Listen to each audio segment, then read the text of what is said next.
नमस्कार दोस्तों, आज 22 अप्रैल है।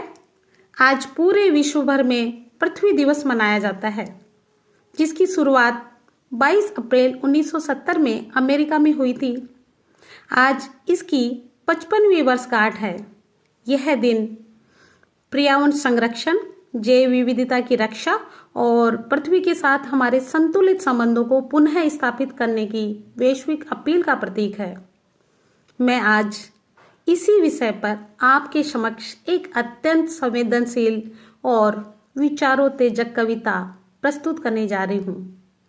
मेरी यह कविता केवल शब्दों का संयोजन नहीं, बल्कि धरती माँ की एक मार्मिक पुकार है, एक विनती है हम सभी से कि हम समय रहते चेत जाए, प्रकृति के साथ अपना टूटा हुआ नाता फिर से जोड़े और संतुलन की ओर लौट चले। तो सुनिएगा दोस्तों, मेरी आज की रचना, जिसका शीर्षक है पृथ्वी की विनती, जो हमें सोचने, समझने और कुछ कर गुजरने की प्रेरणा देती है। तो सुनिएगा दोस्तों। हे मानव, अब तो चेत जरा, हे मानव, अब तो चेत जरा, प्रकृति न सह पाएगी अब भार। हे मानव, अब तो चेत जरा, प्रकृति न सह पाएगी अब भार। धरा थक चली है सहते सहते, धरा थक चली है सहते सहते, मानव तेरा कैसा स्वार्थी व्यवहार। नील गगन था कभी कितना सुहाना, नील गगन था कभी कितना सुहाना, वायु मंद बहती थी निर्मल धारा, वायु मंद बहती थी निर्मल धारा।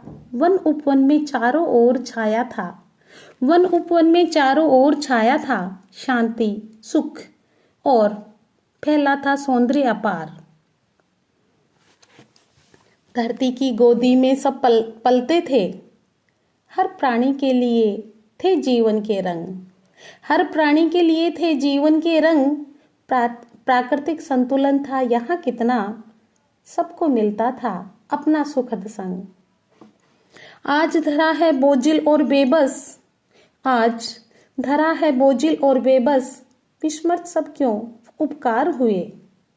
आज धरा है बोझिल और बेबस, विस्मृत सब क्यों उपकार हुए। वृक्ष कटे फिर जल स्रोत सूख चले,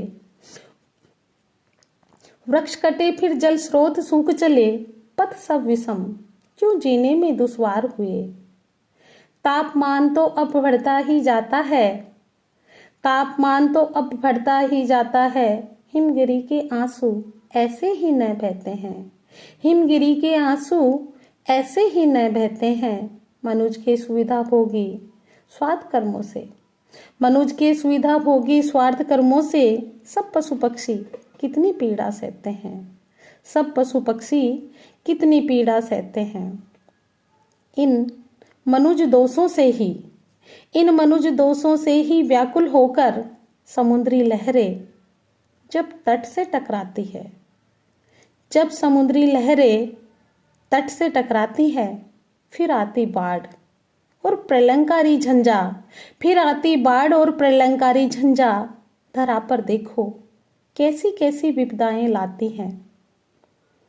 प्राकृतिक संतुलन की अब तो पुकार उठी है, प्राकृतिक संतुलन की अब तो पुकार उठी है। अब भी समय है तुम जाग उठो, अब भी समय है तुम जाग उठो, प्रलय से पहले तुम संभल जाओ। अब भी समय है तुम जाग उठो, प्रलय से पहले तुम संभल जाओ। वन वायु जल को दो तुम सम्मान, वन वायु जल को दो तुम सम्मान, प्रकृति से नाता फिर से निभाओ। एक वृक्ष भी यदि तुम रोपोगे, एक वृक्ष भी यदि तुम रोपोगे, तो श्वासों में अमृत फिर से घोलोगे। एक वृक्ष भी यदि तुम रोपोगे, तो श्वासों में अमृत फिर से घोलोगे। हर बूंद बचाने का अब संकल्प लो, हर बूंद बचाने का अब संकल्प लो, फिर जीवन सुख का तुम झूलोगे, फिर जीवन सुख का तुम झूलोगे। धरती माँ की यही पुकार है, धरती माँ की यही पुकार है, बस लौटा दो मुझे मेरा श्रृंगार, बस लौटा दो मुझे मेरा श्रृंगार। बहुत कुछ पाया है मुझसे तुमने, अब बस एक छोटा सा करो उपकार। बहुत कुछ पाया है मुझसे तुमने, अब बस एक छोटा सा करो उपकार। प्राकृतिक संतुलन की मैं करती हूँ पुकार, प्राकृतिक संतुलन की मैं करती हूँ पुकार। हे मानव अब तो चेत जरा, प्रकृति न सह पाएगी अब भार। धरा थक चली है सहते सहते, मानव तेरा कैसा स्वार्थ व्यवहार। प्राकृतिक संतुलन की अब पुकार उठी है, बस एक छोटा सा करो उपकार। प्राकृतिक संतुलन की मैं करती हूँ पुकार। दोस्तों, आपने बहुत ही धैर्यपूर्वक मेरी रचना को सुना। अगर आपको मेरी रचना पसंद आई है तो आप मेरे YouTube चैनल को लाइक, कमेंट, शेयर और सब्सक्राइब जरूर कीजिएगा और हर आने वाली रचना का नोटिफिकेशन आपको मिलता रहे, इसके लिए आप बेल आइकॉन जरूर दबाइएगा।